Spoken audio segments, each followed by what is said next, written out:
My name is Fiona Bennett. I'm 30 years old, and last week, my father called me crying. It was the first time in my entire life I had ever heard him cry. 2 years ago, I was the one on the phone, crying. I had just been diagnosed with stage 3 cancer, and my father said something that I will never forget. 6 months of chemotherapy, 36 hospital visits, and not a single one, with my family by my side. They were too busy planning my younger brother's wedding. Now, he needs me. And my answer, it was exactly 4 words. If this story resonates with you, please take a moment to subscribe to the channel and leave a comment letting me know where you're watching from. I have a small note. Some of the content in this story contains fictional elements and is supported by artificial intelligence to highlight human values and emotional experiences. We hope you find something meaningful for yourself. Now, let me take you back to the past. 2 years ago, the exact day everything changed. At the time, I was a senior graphic designer at a creative agency in Seattle. You know the type of place: open ceilings, concrete floors, overpriced coffee machines, and way too many plants trying to make it feel organic. I loved it. I was good at what I did.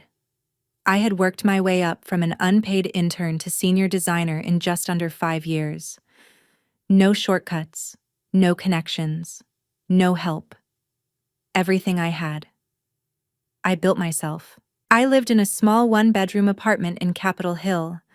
Nothing fancy, but it was mine. There was a tall green monstera by the window that I somehow managed to keep alive for 3 years straight, which, honestly, felt like a bigger achievement than my promotion.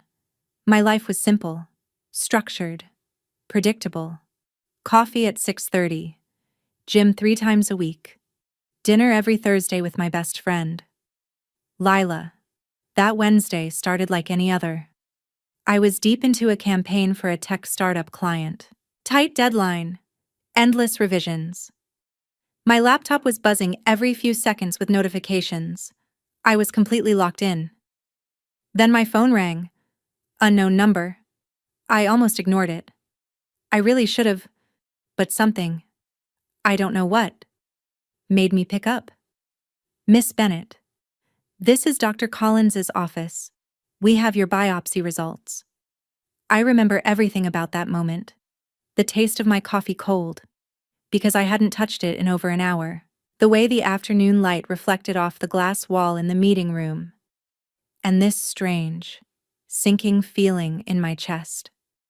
Biopsy results? Shouldn't sound like that. The results are back. The nurse continued. Dr. Collins would like to see you tomorrow morning. Can you come in at 8 a.m.? My coffee sat there untouched for the rest of the day. That night, I couldn't taste my dinner. I couldn't focus. I just kept thinking the same thing over and over again. They don't call you in for good news. The next morning, Dr. Collins didn't waste time. Stage 3 breast cancer, she said. Her voice was calm, professional, almost gentle. The tumor is aggressive. We need to begin treatment immediately. I remember sitting there, staring at her. But it didn't feel real. Like I had stepped outside my own body. Like I was watching someone else's life fall apart. A woman in her 20s, still wearing her work blazer, hearing words that didn't belong to her story. Fiona. I blinked. Sorry. Yes. I'm here. Do you have someone who can drive you home? I thought about calling Lila, but it wasn't even 9 a.m. She was at the hospital, halfway through her shift. My coworkers. We weren't that close. And then, without even thinking, I said the words that would change everything. I'll call my dad. But before you understand what happened next, you need to understand something about my family. My father, Daniel Bennett, was the kind of man who believed his word was final, not loud, not explosive, but absolute.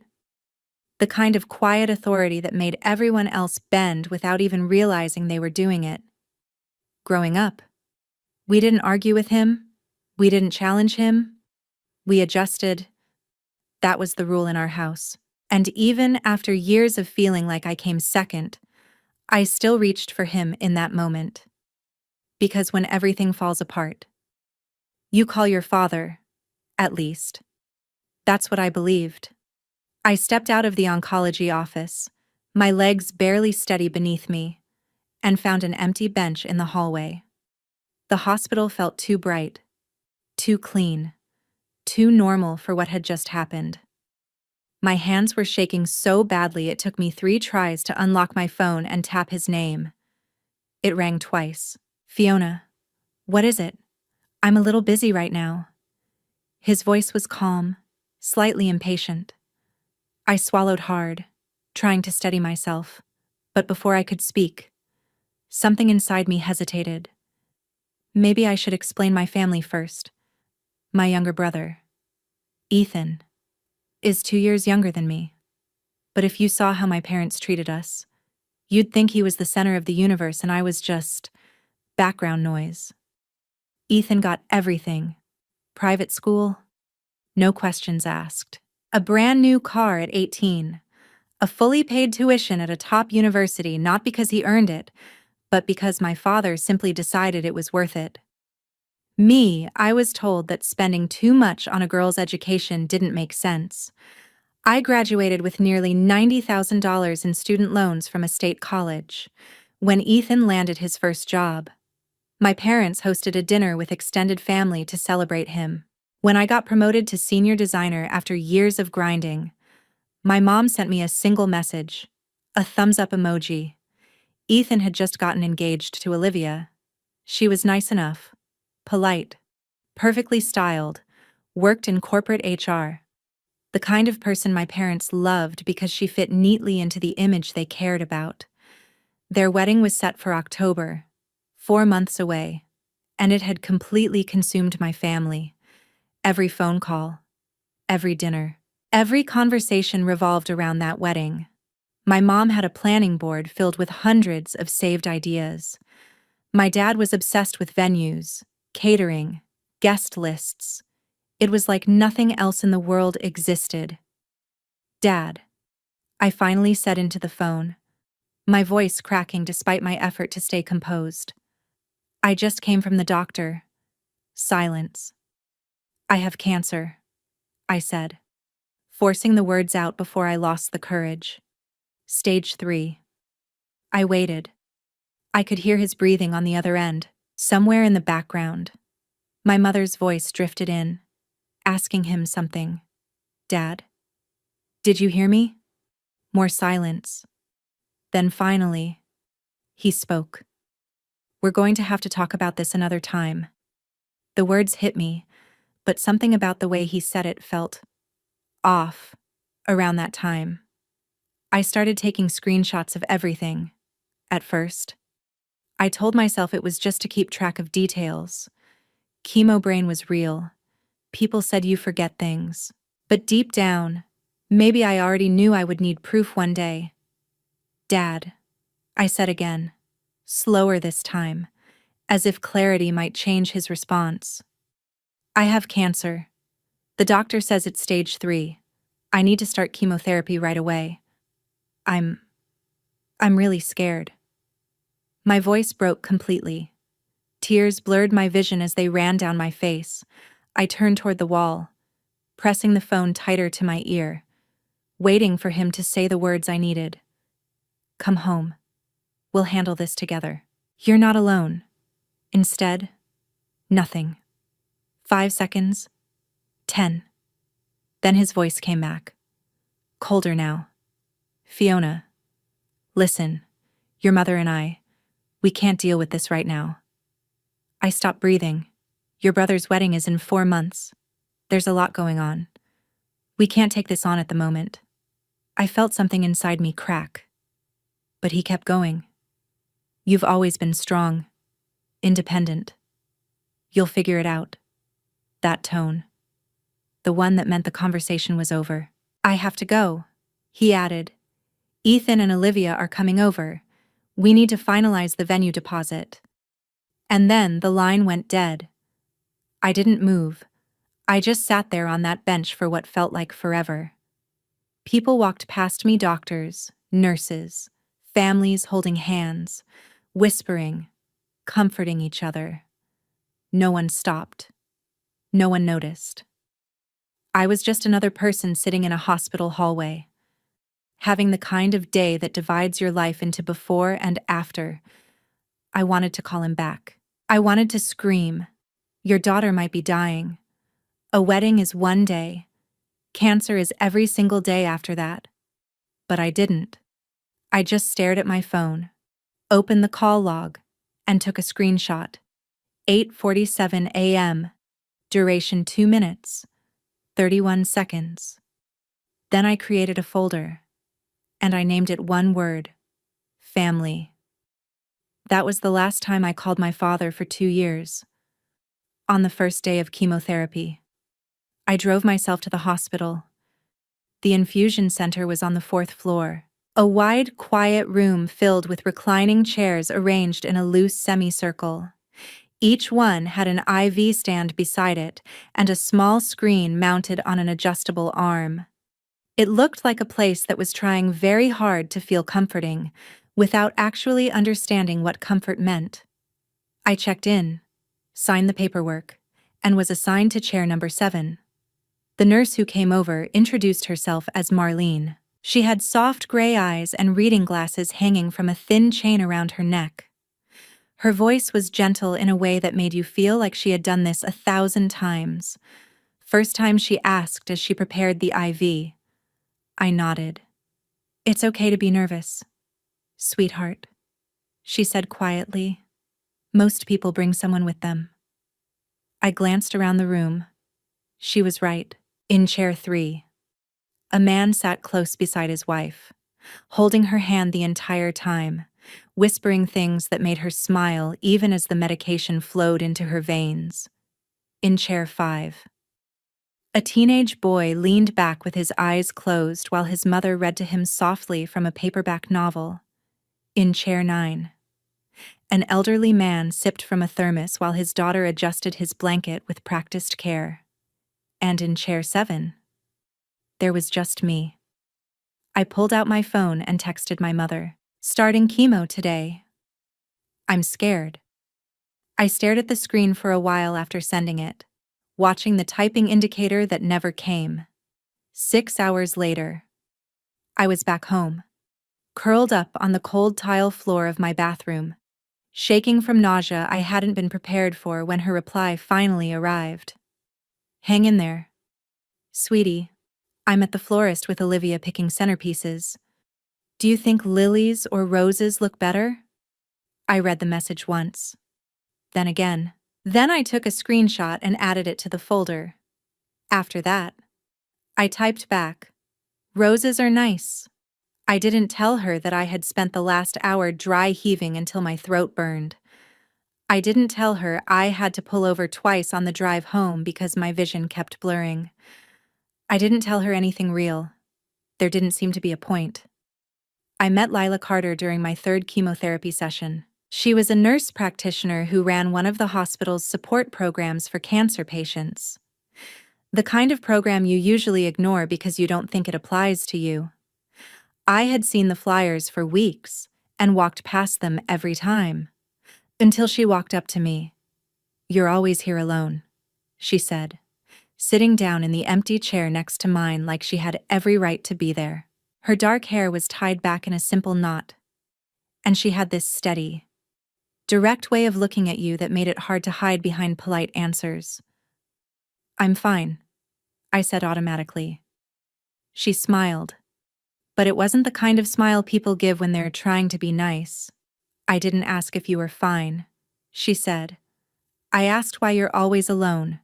There was no judgment in her voice, just honesty. I should have brushed it off. I should have given her some vague answer and moved on. That's what I usually did when conversations got too close to something real. But I was 3 sessions into chemo. My hair had started to thin, and I hadn't had a real conversation with anyone in weeks. My family is busy, I said. Then, after a pause, I added, my brother's getting married. Something flickered in her expression. Not surprise, not pity. Something sharper, like she understood more than I had actually said. When's the wedding? She asked. October. And when do you finish treatment? November? She nodded slowly, like she was putting pieces together in her head. You know, she said after a moment. The hospital keeps visitor records. I frowned slightly, not sure where she was going with it. For every patient. She continued. Every visit. Who came to see them and when. It's mostly for security reasons, but some people request copies later.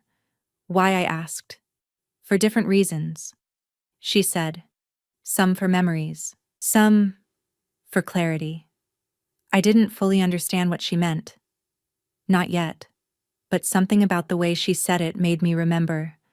And 3 days later, without really thinking too hard about why, I requested my first copy. Ethan's wedding was scheduled for October 15th. By then, I was between chemo cycles. It was that strange, fragile window where I almost felt like myself again. The nausea had eased, the dizziness had faded, but the exhaustion was always there, sitting quietly beneath the surface, waiting. I hadn't planned on going. No one had asked me to be part of the ceremony. Not a bridesmaid, not even a reading, not even lighting a candle. But a small part of me thought maybe I would still show up. Sit in the back, watch from a distance, just be there. Then my phone rang. My father. He rarely called. Fiona. He began, his tone measured. About the wedding. Your mother and I have been talking. Something inside me lifted. Hope. Stupid. Stubborn hope that refused to die no matter how many times it had been crushed. We think it's best if you don't attend. It disappeared instantly. You understand. He continued. Like he was explaining something obvious. You don't look well. You've lost weight. Your hair. He paused, clearing his throat. It's Ethan's special day. We don't want anything to distract from it. Anything. He meant me. Distract meant reminding people that his daughter was fighting for her life while they were celebrating table settings and flower arrangements. I understand, I said. And I did. I understood exactly what kind of family I had. The wedding happened without me. I saw it through photos online. My mother posted an album that evening, smiling faces, perfect lighting, carefully curated happiness. She got hundreds of likes. In one photo, my father stood tall in a tailored suit, smiling like nothing in the world was wrong. In another, my mother dabbed at her eyes, elegant and emotional. Ethan and Olivia stood at the center of it all, glowing, surrounded by guests who had no idea I even existed. The caption read, "The happiest day of our family's life." I stared at that line for a long time. Then I took a screenshot and added it to the folder. After that, I closed the app. I didn't open it again for 6 months. Some things only need to hurt you once. 3 weeks after the wedding, the medical bills started arriving. At first, it was just a few envelopes. Then more. Then stacks.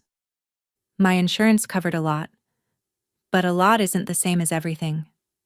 Between deductibles, co-pays, and medications that weren't fully covered, the total came to $47,000.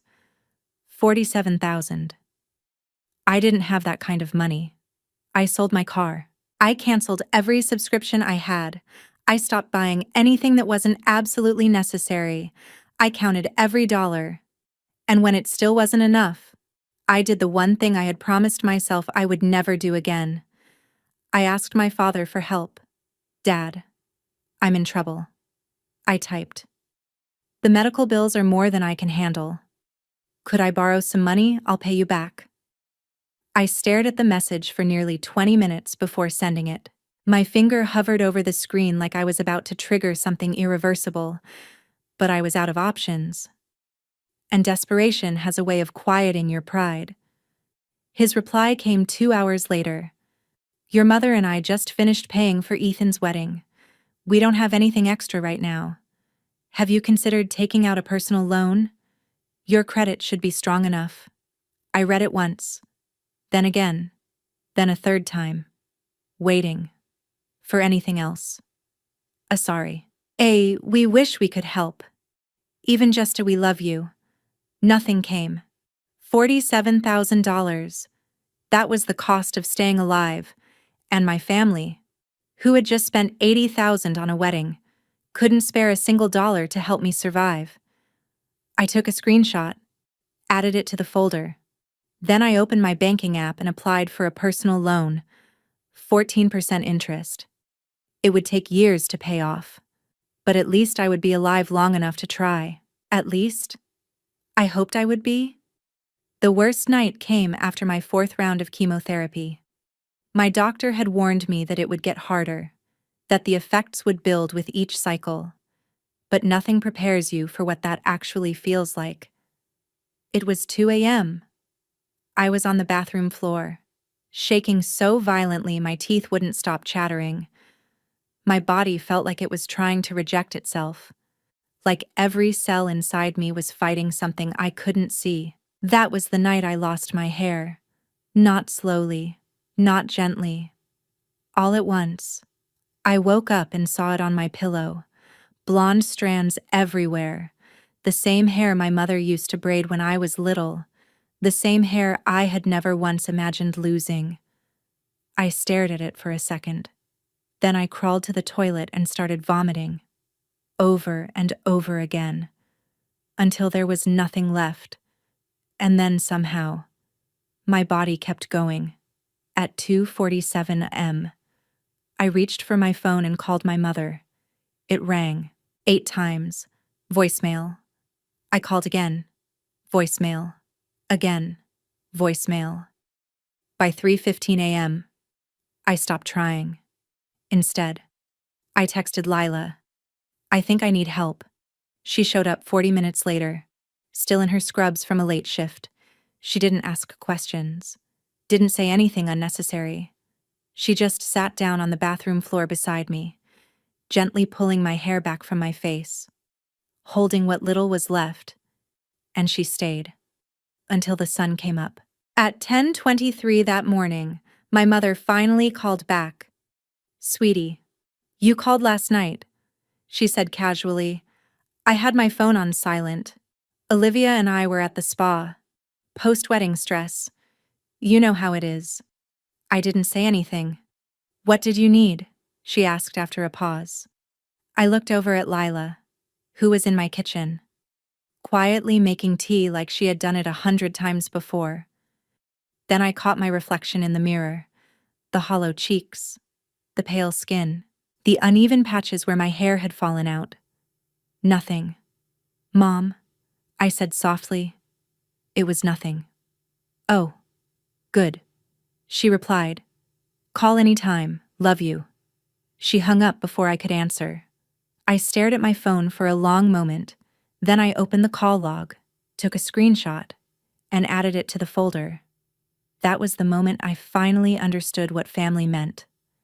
Not the version I grew up believing in, the real version, the one that shows up, or doesn't. If you think my parents, for any reason, were justified in being cold and indifferent toward their own daughter while she was seriously ill, then leave the word yes in the comments. But if you cannot accept that behavior, then write cruel, so I know. 2 years later, I was cancer-free. The day Dr. Collins told me there was no evidence of disease, I didn't react right away. I just nodded, walked out of the office, got into my car, and sat there. Then I cried. For an hour. Not from sadness, not even from happiness. Just release. 2 years of holding everything in, And finally, I could breathe again. A lot had changed during that time. I had been promoted to art director. It turns out, when you've faced your own mortality, everything else becomes very clear. Deadlines, pressure, expectations. They all shrink into something manageable. My boss, Adrian Cole, had kept my position open the entire time, let me work remotely when I could. Never once made me feel like a burden. When I thanked him, he just shrugged. "You're talented," he said. "Talent is worth waiting for." I moved out of my old apartment too, sold it and bought a small condo downtown. Nothing extravagant, but it had a large window that overlooked the city and enough sunlight for my monstera plant, which somehow survived everything I went through. I bought myself a navy cashmere scarf to celebrate 1 year in remission. It was the most expensive thing I had ever purchased that wasn't related to medical bills, and it felt like a quiet victory. Lila and I were still close, closer than ever. We still had dinner every Thursday, just like before, but somewhere along the way, she stopped feeling like just a friend. She became something else, something deeper. The kind of family I had spent my whole life wishing for. I hadn't seen my family in 2 years. We exchanged the bare minimum: a quick Happy New Year, a birthday emoji. Nothing real, nothing that meant anything. At some point, I stopped expecting more. I told myself I had made peace with it. Maybe not peace, maybe just a quiet, fragile truce, because I had a life now. A good life. A life I built entirely on my own. And then my father called. It was a Thursday evening. I was standing in my kitchen, cooking dinner. Salmon with roasted vegetables. Something I had learned to make during treatment. Back when food was one of the only things I could still control. The pan sizzled softly, and then my phone lit up. Dad. I froze. I stared at the screen as it kept ringing. For a second, I thought about letting it go to voicemail. That had become my default with anything connected to them. Ignore it. Move on. But something stopped me. Curiosity. Maybe. Or something deeper. Something I didn't want to admit was still there. I picked up. "Hello, Fiona." His voice was different. Thinner. Uncertain. My father had never sounded uncertain before. "I need to see you." That was it. "No, how are you?" "No, it's been a long time." No apology. Just, "I need..." "What's going on?" I asked. There was a pause. I could hear movement in the background. My mother's voice. Distant. Asking something I couldn't make out. "I've been diagnosed with something," he said finally. Another pause. "Parkinson's disease. Early stage, they say." But he didn't finish. I stood there, phone pressed against my ear. Not moving. The salmon started to burn in the pan. I didn't notice. "I need my family around me right now," he continued. "We're having dinner this Sunday? At the house? Your mother, Ethan, Olivia. I want you there." Another pause. "We need to discuss the future." The future. As if I hadn't already spent 2 years building one without him. "Okay," I heard myself say. "I'll be there." After I hung up, the silence in my apartment felt louder than anything he had said. And then, something hit me. In that entire conversation, he never once asked if I was okay. He didn't ask about my health, didn't ask if I was still sick. He didn't even know if I had survived. I stood there for a long time, staring at the dark screen of my phone. Then I turned off the stove. The next 2 days were strange. I found myself shifting between dread and something else. A kind of quiet curiosity. Parkinson's disease. Of course. I looked it up. That's what I do now. I research. Early stage Parkinson's isn't immediate, it's slow, gradual. It takes things from you piece by piece: control, movement, independence. Eventually, everything. It requires long-term care, patience, time, someone willing to put their entire life on hold, and suddenly, everything made sense. He hadn't called because he missed me. He hadn't called because he regretted what he did. He called because he needed something, and I was the obvious choice. The daughter without a husband, the daughter without children, the daughter who had always been expected to give more than she received. That night, I called Lila. "You're going?" she asked, her voice careful. "I need to know what they want," I said, "and I need them to say it to my face." There was a pause on the other end. "I'm not going to let them manipulate me," I added quietly. "Not this time." My fingers brushed against the navy cashmere scarf hanging by the door, a small, soft reminder of everything I had survived. "But I need to see them," I said. "I need to face it." Lila didn't respond right away. Then, gently, she said, "You still have that folder, don't you?"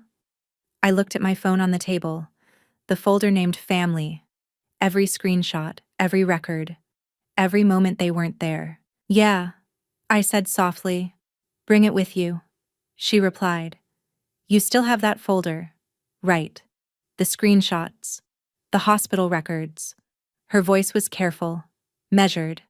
"Bring it. Not to use against them, but to remind yourself of the truth, in case they try to rewrite it." After the call ended, I sat on my bed for a long time. Then I picked up my phone, opened the folder, and started scrolling.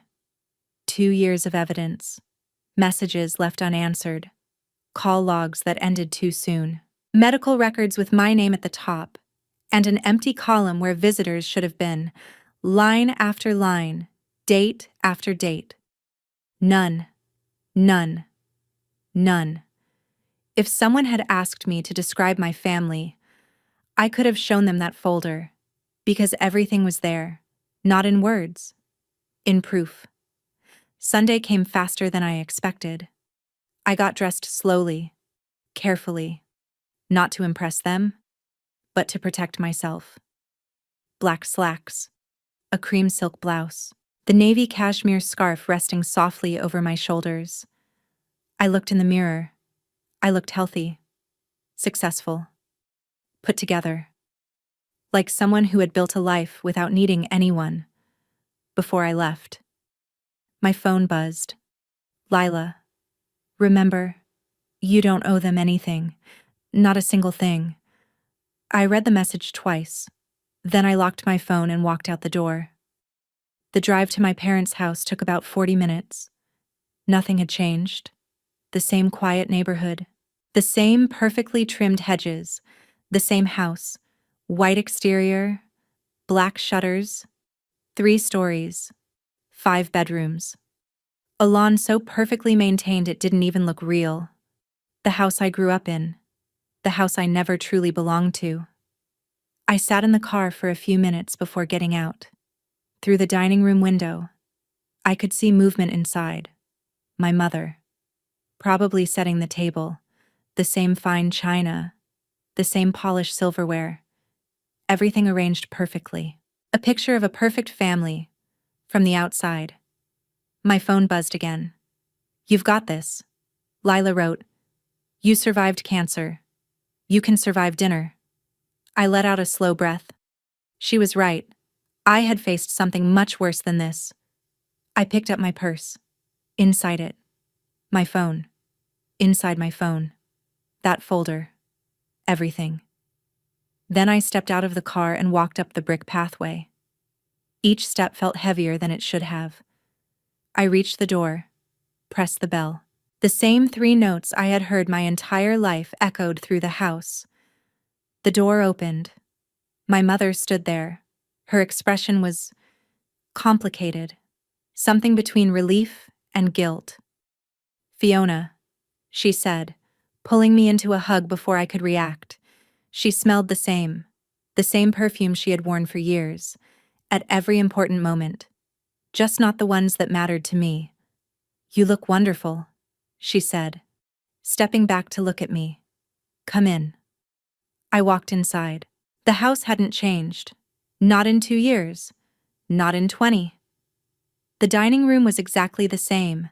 The large mahogany table, the crystal chandelier hanging above it, the walls lined with family photos, carefully arranged, perfectly curated. I stepped closer without thinking. And that's when I noticed it. The timeline. Graduations, engagements, the wedding, all of Ethan's milestones. And then, nothing. For me. It stopped at 18. A single photo.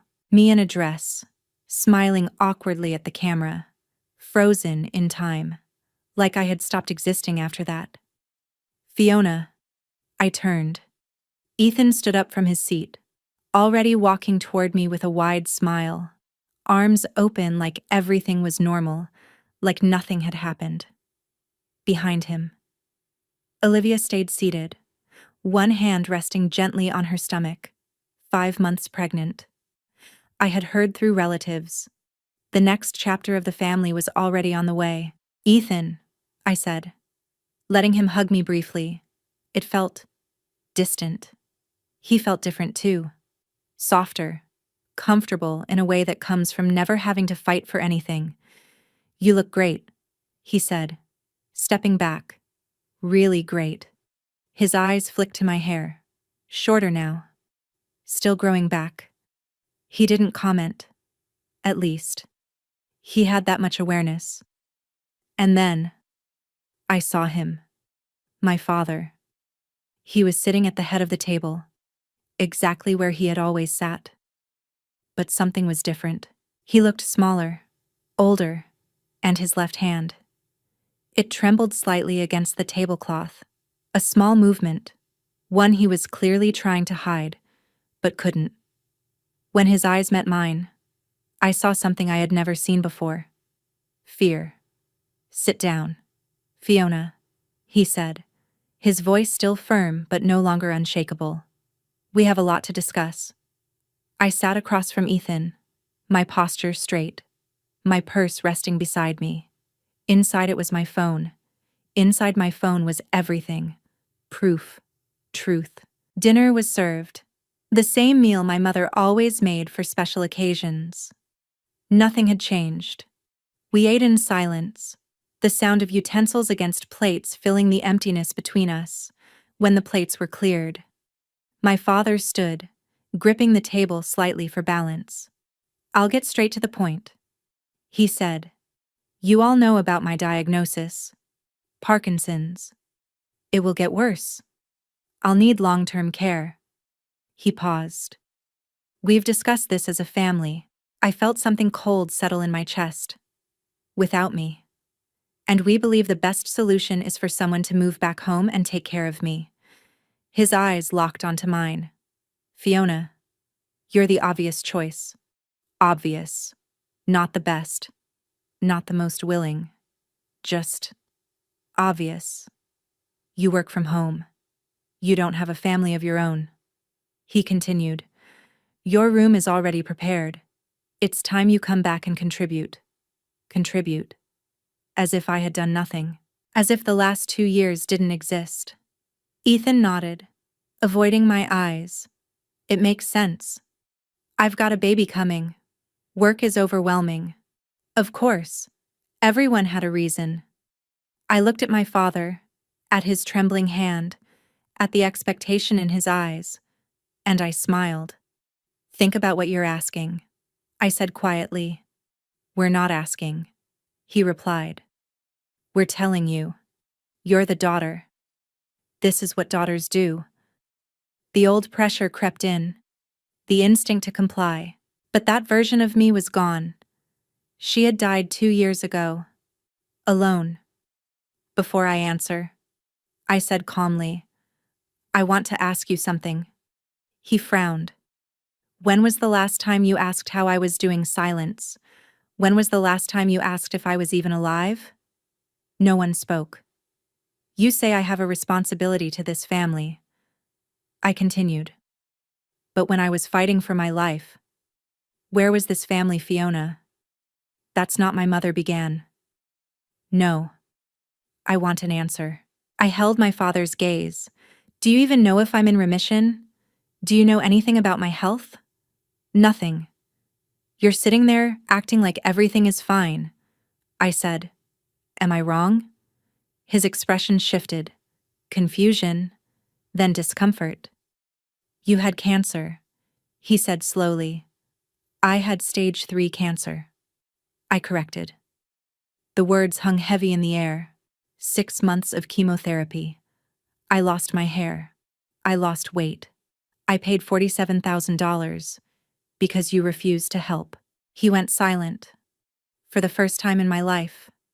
Completely speechless. I'm cancer-free now. I continued. 2 years in remission. I paused. But you didn't know that. Because you never asked. I took out my phone. You never asked because you didn't care. My mother started crying. That's not fair. She whispered. We had the wedding. The wedding, I repeated. Important enough for $80,000. But my treatment wasn't important enough for a single visit. Ethan shifted. We didn't know it was that serious. I called Dad the day I was diagnosed. I said. I told him everything. Then I looked at my father. And you said. We can't deal with this right now. Your brother is planning his wedding. He shook his head weakly. Yes. You did. I placed my phone on the table. Would you like to see the messages? The call logs. The hospital records. I opened the file. Lines of dates. One column repeated again and again. None. None. None. 36 treatments. I said. 0 visitors. Silence filled the room. My mother stared at the screen, shaking. I don't understand.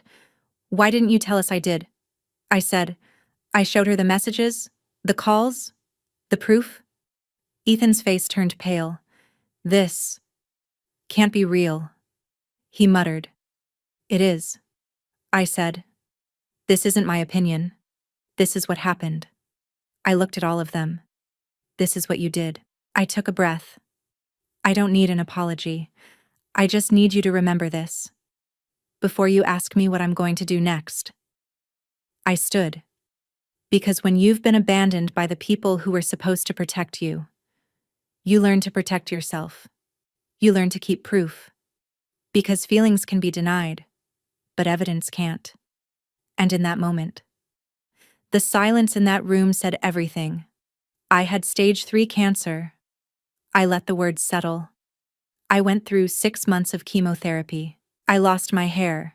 I lost weight. I paid $47,000 because you told me you couldn't help. My father opened his mouth, then closed it. For the first time in my life, he had nothing to say. And here's what you need to understand. I continued, my voice steady. I'm cancer-free now. 2 years in remission. I paused. But you didn't know that. Did you? Silence. You didn't know. Because you never asked. I took out my phone. You never asked. Because you didn't care. My father's face went pale. My mother started crying. That's not fair, she whispered. We were dealing with the wedding. And the wedding, I said calmly, important enough to spend $80,000 on. I heard you bragging about it. I held her gaze, but my cancer wasn't important enough for a single visit. Not once. Ethan shifted in his seat. Fiona, we didn't know it was that serious.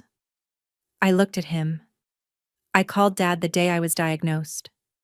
I told him everything. Then I turned back to my father, and you said, we can't deal with this right now. Your brother is planning his wedding. I didn't. Yes, I said quietly. You did. I unlocked my phone and placed it on the table. The screen lit up. Clear. Undeniable. Do you want to see the messages where you refused to help me financially? I asked. I scrolled. Or the calls Mom didn't answer at 2 in the morning when I was too sick to stand. Another swipe. Or the hospital records. I opened the document. Rows of dates filled the screen. One column repeating the same word. None. None. None. 36 treatments. I said. 0 visitors. The room went silent. Olivia stared at the phone, then at Ethan, then at my parents. Something in her expression changed. My mother reached for the phone, then stopped. I didn't, she whispered. There was nothing left to say. I pushed the phone toward them. You can look. I'm not hiding anything. My mother picked it up, her hands shaking. She scrolled, page after page, the same word. None. I don't understand, she said. Why didn't you tell us? I did. I showed her the messages. My chemo schedule. Another swipe. You asking about flowers. Another. Dad telling me to take out a loan. Another. 23 missed calls in 6 months. Ethan took the phone. His face slowly drained of color. This can't be right. It is, I said. Every screenshot is time-stamped. Every record is official. I leaned back slightly. This isn't my version. This is what happened. This is what all of you did. I looked at my father. He hadn't moved. His hand pressed flat against the table, like he needed something to hold him up. I don't need an apology, I said quietly. I just need you to remember this. I let the silence stretch. Remember it. When you ask me what I'm going to do next. I took a slow breath. Because when the people who are supposed to protect you betray you, you learn to protect yourself. You learn to keep proof. I glanced at the phone. Because feelings can be denied, but evidence can't. No one spoke. My mother was crying openly now. Not quietly. Not controlled. Something real had finally broken. My mother's mascara had started to run, leaving dark streaks down her cheeks. I didn't know. She kept repeating. Fiona. I didn't know. You knew. Mom. I said quietly. You just chose not to see. Ethan was still holding my phone, scrolling through the screenshots like he was searching for something, anything, that would prove this wasn't real. He wouldn't find it. My father finally spoke. This is in the past, he said, his voice rough, uneven. What's done is done. What matters now is the present. I'm sick. Fiona, I need help. We need to move forward. I almost laughed. Almost. Forward. I repeated softly. You want to move forward? Yes, he said quickly, as if clinging to that word. Whatever happened before? He waved his trembling hand, dismissing it. We need to focus on what's happening now. I need a caregiver. You're my daughter. Olivia cleared her throat. It was the first sound she had made since I walked in. Daniel, she said carefully, her voice calm but firm. Did you know about any of this? She gestured toward the phone still in Ethan's hand. The hospital visits? The money she asked for? My father didn't answer. He knew. Ethan said quietly. His voice had changed. He was staring at the screen, frozen on one of the messages, the one where my father told me to take out a loan. Dad. You knew, he repeated, this time louder. It was complicated. My father snapped. The wedding. The timing. There were considerations. Considerations. I stood up slowly, smoothing the fabric of my blouse. There were considerations. I echoed. I reached forward, took my phone from Ethan's hand, and slipped it back into my purse. My mother reached out toward me. Please. Fiona, don't do this. We're family. There it was. That word. Family. I let it sit in the air for a moment. Family. I repeated. Then I looked at her. Let me tell you what family actually means. My voice was calm. I didn't need to raise it. Family means showing up. Family means answering the phone at 2 in the morning when someone you love is scared and in pain. Family means helping with medical bills, instead of spending $80,000 on a party. Family means visiting your daughter in the hospital. I paused. Once? Just once would have been enough. My mother's face collapsed completely. Ethan looked down at the table. I looked at all of them. I spent 6 months fighting for my life. I continued. 6 months of chemo. 6 months of being sick. Exhausted. Terrified. My voice stayed steady. And where were you? I answered my own question. Planning seating charts? Tasting cakes? Picking flowers? Fiona. My father tried.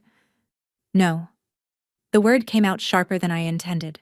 You don't get to call me that like everything is normal. I picked up my purse, adjusted my scarf, held on to the one thing they had never given me, my dignity. You have a son, I said, looking directly at him. A son you spent $80,000 on.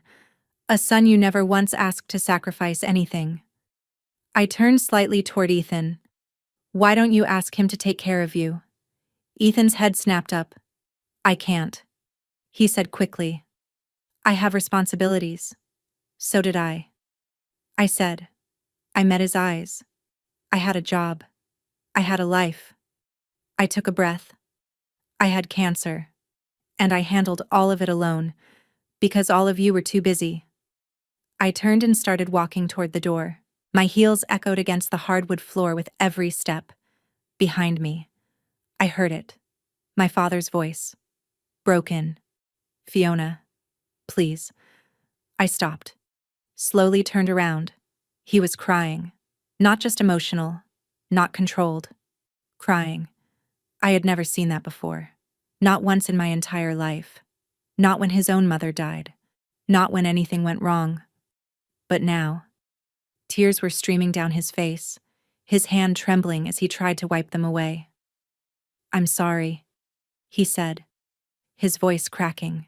I know I handled it wrong, but I'm scared. Fiona, I'm scared of what's coming. I need you. Please. You're my daughter. For a moment, just a moment. I felt it. That old feeling. The little girl inside me, the one who had spent her entire life trying to be enough, trying to earn his approval, trying to be seen. But that girl didn't exist anymore. She had been left behind, on a bathroom floor, 2 years ago, alone. I stepped closer, just enough so he could see my face clearly.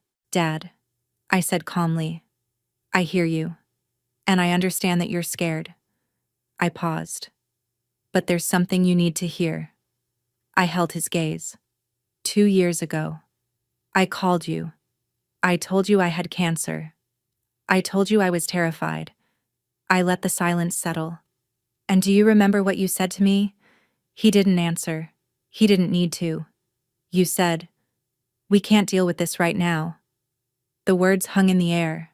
Heavy. Unavoidable. I gave a small, quiet smile. Not angry, not bitter, just clear. So here's my answer. Dad, I can't deal with this right now. 4 words. The same 4 words he had given me. My mother gasped. Ethan stared at me, stunned. My father didn't move. He just looked at me as the meaning of what I said finally sank in. Then I turned and walked out. Not running, not rushing. Just leaving. I walked past the family photos that never included me, past the chandelier, the polished table, the carefully arranged illusion of perfection, past my mother, who reached out toward me, and then slowly lowered her hand when I didn't stop. Fiona, Ethan called from behind me. Fiona, wait. I didn't. I opened the front door, stepped outside, and kept walking. The cool evening air hit my face like something clean, like relief. My car was still in the driveway, exactly where I had left it, behind me. I heard the door open again, footsteps rushing toward me. Please don't do this. My mother's voice broke. We're your family. We love you. I stopped at the car door. For a second. Then I turned. Mom, I said gently. Family doesn't leave you alone to die. Her face crumpled. And love isn't something you only offer when you need something in return. For a moment, I felt something. Not guilt, not regret. Something softer. A quiet grief. For the mother she could have been. For the relationship we might have had, if things had been different. Goodbye. Mom. I got into the car, started the engine, adjusted the mirrors. In the rear view, I saw them. My mother standing on the path, crying. My father in the doorway, leaning on Ethan, Olivia just behind them, her hand resting on her stomach, watching me with an expression I couldn't quite read. I pulled out of the driveway, turned onto the street, and I didn't look back. Not once. The scarf around my neck felt soft against my skin. The road ahead was open, clear, and for the first time in 30 years, I could breathe. I was finally free. A week later, my mother called. I answered. Not because I owed her anything, but because I was curious. And maybe because some habits don't disappear overnight. Fiona, she said. Her voice sounded different. Tired. Older. I wanted to tell you what's been happening. Okay. I said. There was a pause.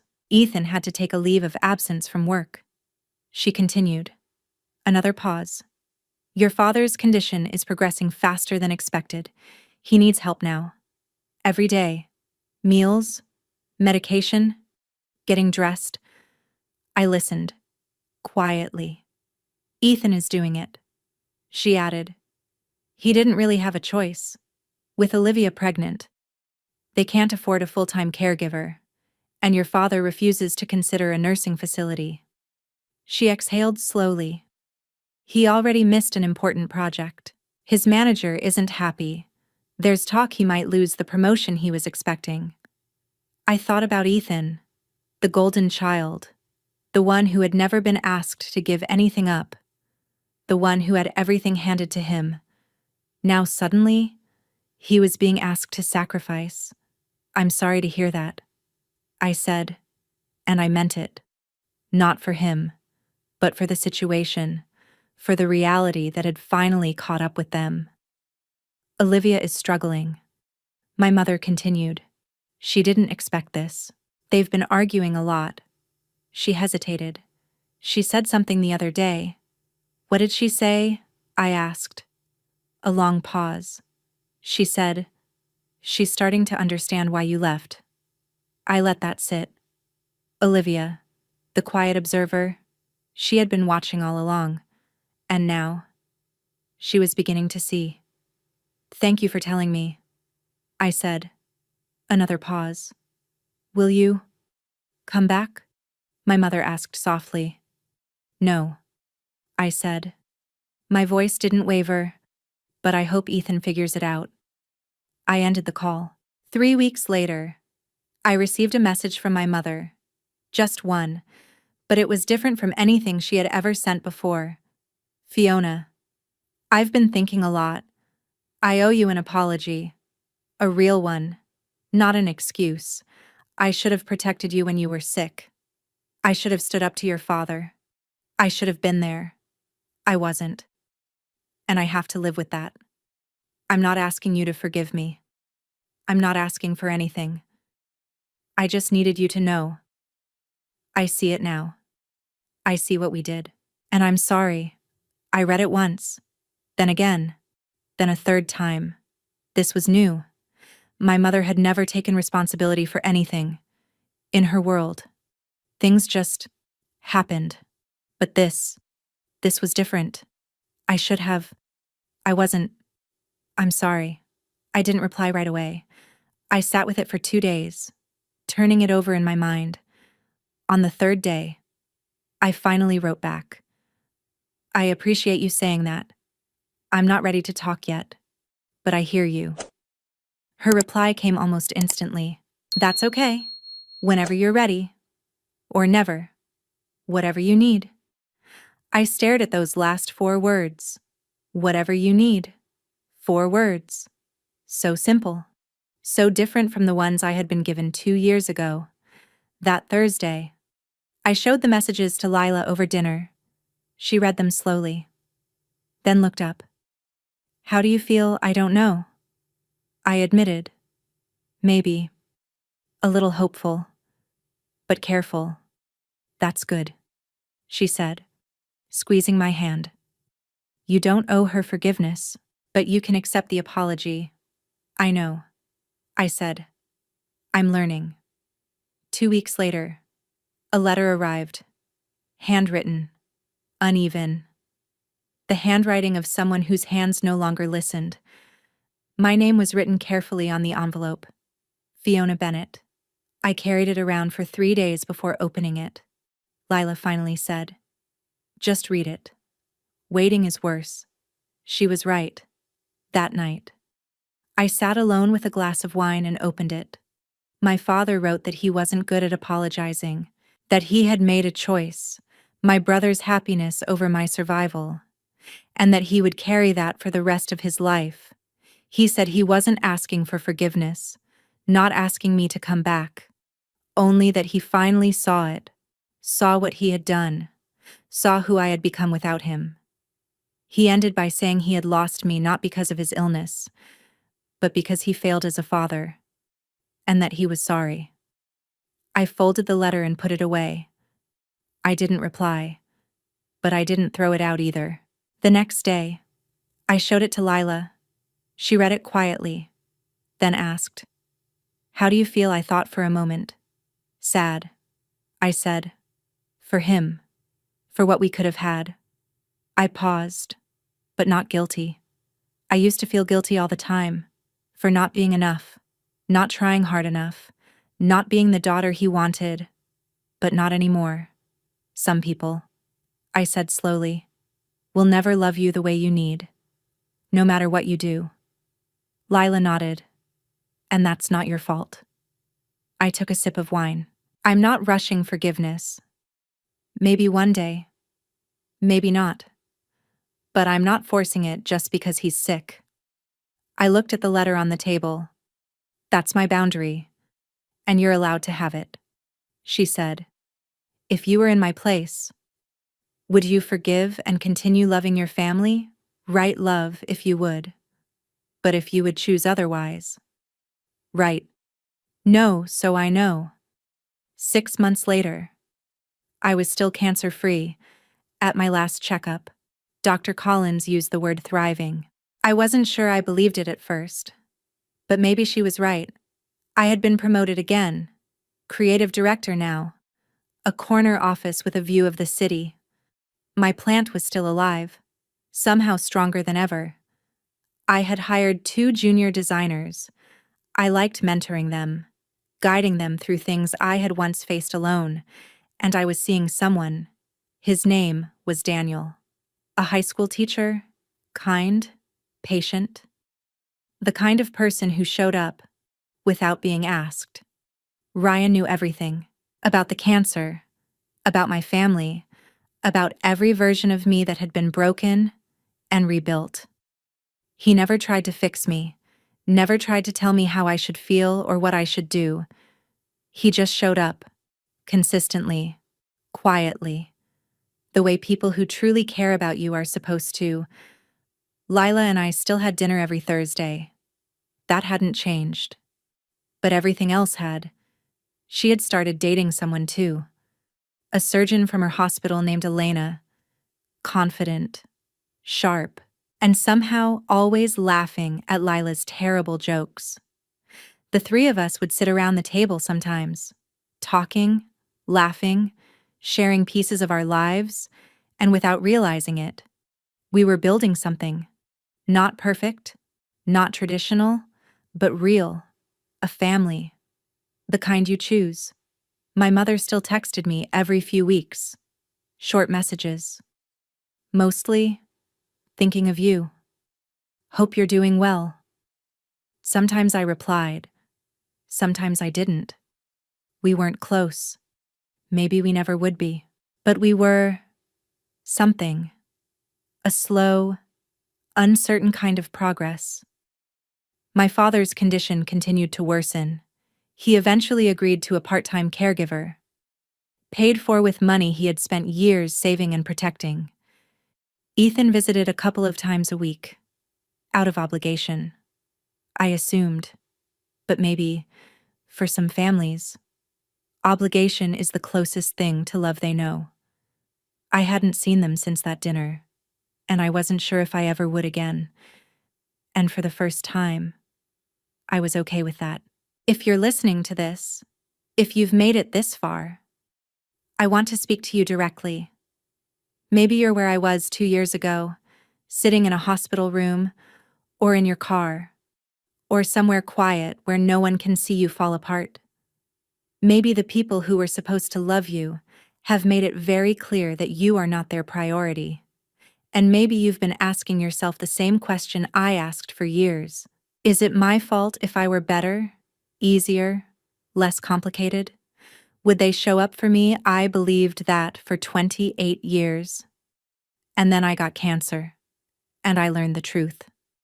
Some people will never show up. No matter what you do, you could be fighting for your life, and they would still find something else more important. That is not a reflection of your worth. It is a reflection of theirs. So hear this. You are allowed to set boundaries. You are allowed to protect yourself. You are allowed to say no to people who only remember you when they need something. You are allowed to build a family out of the people who actually love you, even if they don't share your blood. Forgiveness is not something you owe. It's something you choose, on your time, or not at all. No one gets to decide how you heal. Those 4 words I said to my father, I can't deal with this right now. They weren't revenge. They were a mirror. I gave him back the exact words he gave me, and let him feel what they meant. Sometimes, that's the only truth people understand. And sometimes, the truth is what sets you free. Right now, I'm sitting in a small coffee shop. My favorite one. Big windows. Good coffee. The kind of place where you can just exist without anyone asking questions. It's Thursday afternoon. Lila will be here soon. Our usual dinner. My phone is in my pocket. And inside it, that folder still exists. All the screenshots. All the records. Every moment I was alone. I don't open it anymore. But I keep it. Just in case. Outside, the city moves on. People walking. Cars passing. Life happening. And for once, I'm not watching it from the outside. I'm part of it. Fully. Honestly. Alive. 4 words changed everything. Not because they were dramatic. Not because they were clever. But because they were true. If there's one thing I've learned from my story, it's this love is not about words. It's about presence. The people who truly care about you will show up when it matters most, not when it's convenient. Not when they need something in return. And if they don't, that's not your failure. It never was. You are allowed to protect yourself, to set boundaries, and to walk away from what hurts you even if it's family. Because sometimes, choosing yourself is the bravest and most loving decision you can make. Thank you for staying with me until the end of this story. It truly means more than you know. And if this story touched you in any way, I want you to remember this. Your small action can help someone else feel less alone. A single like, a comment, or a share from you might be exactly what someone out there needs to see today. If you believe in spreading stories that matter, consider subscribing to the channel. You're not just supporting me, you're helping these stories reach the people who need them most.